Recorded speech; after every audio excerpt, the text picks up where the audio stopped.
I'm here to show you how something you can't see can be so much fun to look at. You're about to experience a new, available, and exciting technology that's going to make us rethink how we waterproof our lives. What I have here is a cinder block that we've coated half with a nanotechnology spray that can be applied to almost any material. It's called Ultra EverDry. And when you apply it to any material, it turns into a super hydrophobic shield. So this is a cinder block, uncoated, and you can see that it's porous. It absorbs water. Not anymore. Porous, non-porous. So what's super hydrophobic? Super hydrophobic is how we measure a drop of water on a surface. The rounder it is, the more hydrophobic it is. And if it's really round, it's super hydrophobic. A freshly waxed car, the water molecules slump to about 90 degrees. A windshield coating is going to give you about 110 degrees. But what you're seeing here is 160 to 175 degrees, and anything over 150 is super hydrophobic.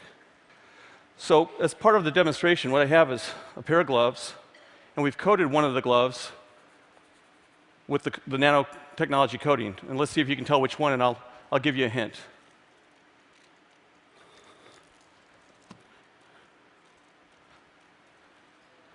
Did you guess the one that was dry? When you have a nanotechnology and nanoscience, what's occurred is that we're able to now look at atoms and molecules and actually control them for great benefits. And we're talking really small here. The way you measure nanotechnology is in nanometers, and 1 nanometer is a billionth of a meter. And to put some scale to that, if you had a nanoparticle that was 1 nanometer thick, and you put it side by side, and you had 50,000 of them, you'd be the width of a human hair. So very small, but very useful. And it's not just water that this works with. It's a lot of water-based materials like concrete, water-based paint, mud, and also some refined oils as well.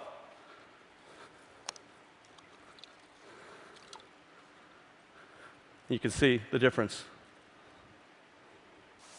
Moving on to the next demonstration, we've taken a pane of glass and we've coated the outside of it, we've framed it with the nanotechnology coating. And we're going to pour this green tinted water inside the middle, and you're going to see it's going to spread out on glass like you normally think it would, except when it hits the coating, it stops. And I can't even coax it to leave. It's that afraid of the water.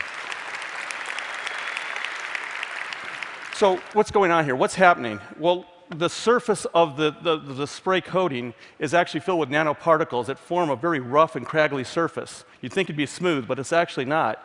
And it has billions of interstitial spaces. And those spaces, along with the nanoparticles, reach up and grab the air molecules and cover the surface with air. It's an umbrella of air all across it. And that layer of air is what the water hits, the mud hits, the concrete hits, and it glides right off. So if I put this inside this water here, you can see a silver reflective coating around it. And that silver reflective coating is the layer of air that's protecting the water from touching the paddle, and it's dry.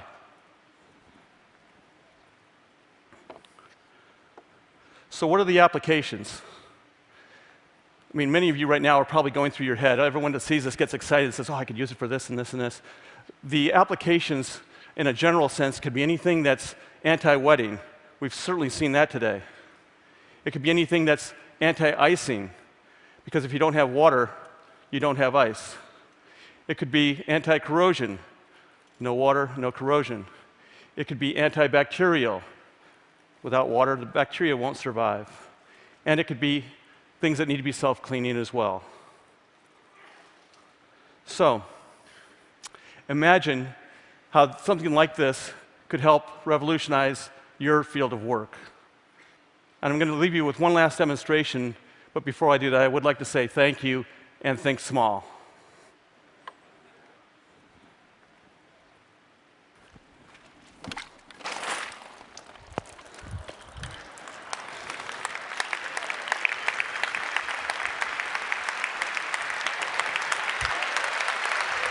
It's going to happen. Wait for it. Wait for it. You guys didn't hear about us cutting out the design from TED? he ran into all sorts of problems in terms of managing the medical research part. It's happening!